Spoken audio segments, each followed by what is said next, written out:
I'm going to talk to you about locative gaming. And particularly about a locative game that we are developing here in Hasselt at the University of Hasselt and PHL.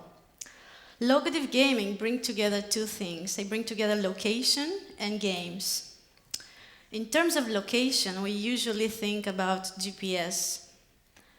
But obviously there are more interesting ways to think of what location is. But for instance, for game, you can think of it as it could be sight, it could be sound, it could be sonar, it could be triangulation, sensor data. It's important to think about this range of input. Now, when we think about games, we sometimes talk about them as very good teachers. This particular type of game we are interested in is a serious fun game. Connects fun, so motivated engagement, with learning. So you play this game to learn to observe and value consciously your city, your neighborhood, your area. This is a kind of game that turns a city into a game board, connecting places and people by real-time data, environmental data, biometric data. And in terms of temporality, it's an ongoing game, kind of running in the back of your head. And the best thing about it is that you're playing your own role. But more specifically, what is this game about? It's about visualizing environmental images. Now you're asking yourself, what are these environmental images? It's actually the way you look at the environment. It's image you create about the world. Our interaction with the environment consists in a continuous loop of perceiving and acting. Through our actions and everyday experiences, we confer meaning, personal interpretations and codings to the environment, and then in return, we become attached to the meaning themselves. And so we are progressively identifying ourselves with our surroundings.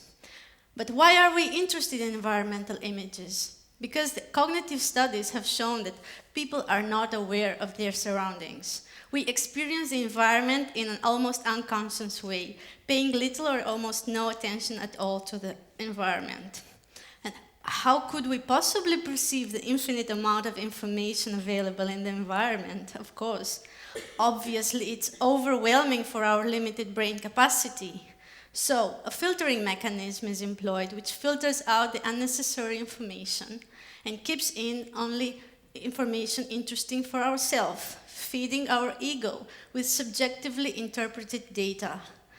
Since childhood, we found ourselves in an environment which we must understand and we must adapt to. And how are we doing this? By continuously relating it to ourselves, by creating our own distorted image about the world. We live in our own bubble, and this has in its center our huge ego. For instance, how do we decode the environment? First, we define our personalized landmarks, our home, our shopping center, our workplace. And then we learn the route between these places, and eventually later on, more advanced information is integrated. Movement is always intentional. And the problem is that with time, after a sufficient amount of information have been decoded, sufficient to perform our daily tasks, to get us from A to B, we stop looking at the environment. The motivation is gone, as also the novelty. And that's when routine comes in and blindfolds us. The environment becomes the decor of our lives. And we experience it in a passive way. We stop using our senses to perceive the world and perceive ourselves, and instead we let our mind take control and fly away to past and future issues. We have our to-do list, and we stop observing the present moment and place. So we propose a locative game to fight this routine, to help us increase awareness by totally bringing you in the present moment, at specific locations, asking for location-specific tasks, and rewarding you. So we bring back the motivation and also the novelty by new digitalized ways of exploring the environment. We also choose a locative game because it's the best way to assess mental images on the location where they were initially created. That's why we send you in the real world so you can map your previous experiences at the places where they happen and share them with others, because places do not have locations but histories. And following these histories, information about the identity and local values of places can be gathered, information that can help architects and urban planners to learn about the genius loci knowledge. The small daily exchanges with the environment create the deepest sense of attachment to places.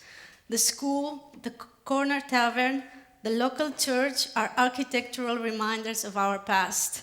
They have little aesthetic value, but their deconstruction may cause more pain than the removal of a certified historical building that we have learned to appreciate through an effort of imagination. By mapping stories about lives, about local issues, about places where you often go, it's possible to understand from outside their importance for this community. By sharing these experiences, we can create a database, a platform of local shared knowledge, making people more aware about how other locals are using the same places that they are familiar with, and simultaneously engaging in social interaction. Because players must collaborate, they work in teams, they reinvent the community spirit. And this is another crucial aspect of this game, because it's a great tool to encourage participation in the planning process. So, with these goals in mind, we're going to launch in a couple of weeks a trial version of this game, which is meant to test the impact of monitoring your daily activity routine by means of course, locative technology and a potential raise in awareness. But until then, as a preparation for this game, I would like to ask you for a very basic exercise. And wherever you are, just be there totally. Yes, that's it. And for those interested in playing games, there's a list at the entrance where you can sign up and we can get in touch with you. Thank you.